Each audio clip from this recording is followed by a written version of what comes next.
기출문제 2-2번, 2-3번, 교재는 12, 13페이지고 효소 2부입니다. 이번 시간에는 특징과 아울러서 기능을 좀 공부하려고 합니다. 여러분들, 그 생명체 안에는 여러 물질들이 존재하죠. 그쵸? 물질이 존재해요. 그러면 이 물질을 분해하고 합성하는 과정에서 우리가 사실 필요한 걸 얻는 거죠. 그쵸?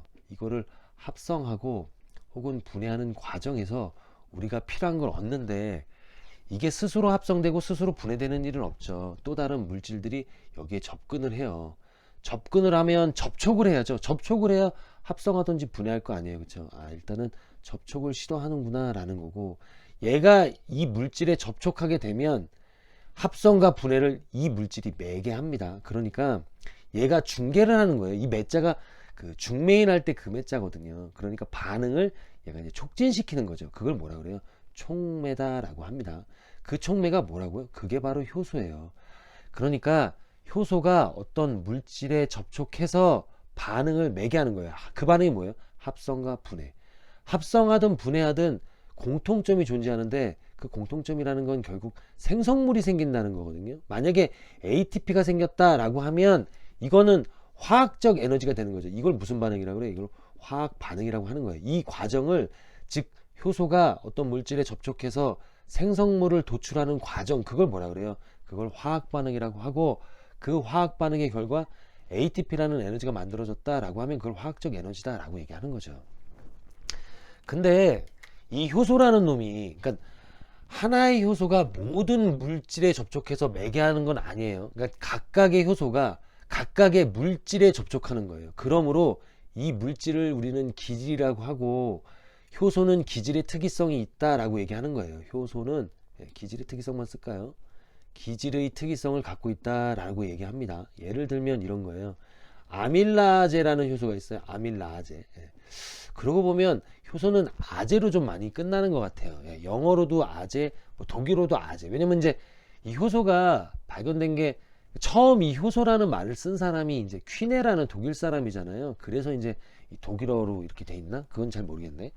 어쨌든 이 아밀라제가 포도당을 분해합니다. 그리고 이제 트립신, 그 다음에 펩신, 이런 거는 단백질을 분해해요. 단백질. 단백질 분해하고, 그 다음에 리파제, 요거는 외우실 필요는 없어요. 나중에 소화계 공부하게 될 기회가 혹시 뒤에서 생기면 이런 거 다 공부하겠지만, 어쨌든 외울 필요는 없습니다. 각각의 효소가 각각의 기질을 분해해요. 아밀라제가 만약에 단백질이나 지방을 분해한다라고 하면 우리 입속이 다 녹아버릴 거예요. 우리 입속이 단백질 지방으로 구성되어 있는데, 이 아밀라제가 단백질 지방을 분해한다고 하면 입안은 다 녹아버리겠죠. 그럴 가능성이 있죠. 물론 비활성된 상태로 존재하겠지, 그때는. 어쨌든 그렇다는 얘기고, 만약에 키스한다 그러면은 동반 자살이 되는 거예요. 제가 학생들한테 이제 이해를 위해서 그렇게 얘기합니다. 이런 기질의 특이성을 효소가 갖고 있다라는 특징이 있고, 사실은 이 효소라는 말이, 여러분들이 이 포도 아시죠? 포도를 발효통에 집어넣어요. 그러면 이제 곰팡이가 붙어갖고, 곰팡이가 붙습니다. 이 곰팡이가 포도에 있는 당분을 먹어요. 당분을. 그리고 배출하는 게 뭐냐면 알코올이에요. 알코올. 그러면 포도가 뭐가 된다? 포도주가 되는 거예요. 그러니까 포도가 발효해서 포도주가 되는데, 그 과정에 곰팡이가 개입하는구나. 이 곰팡이가 뭐예요? 효모예요. 효모.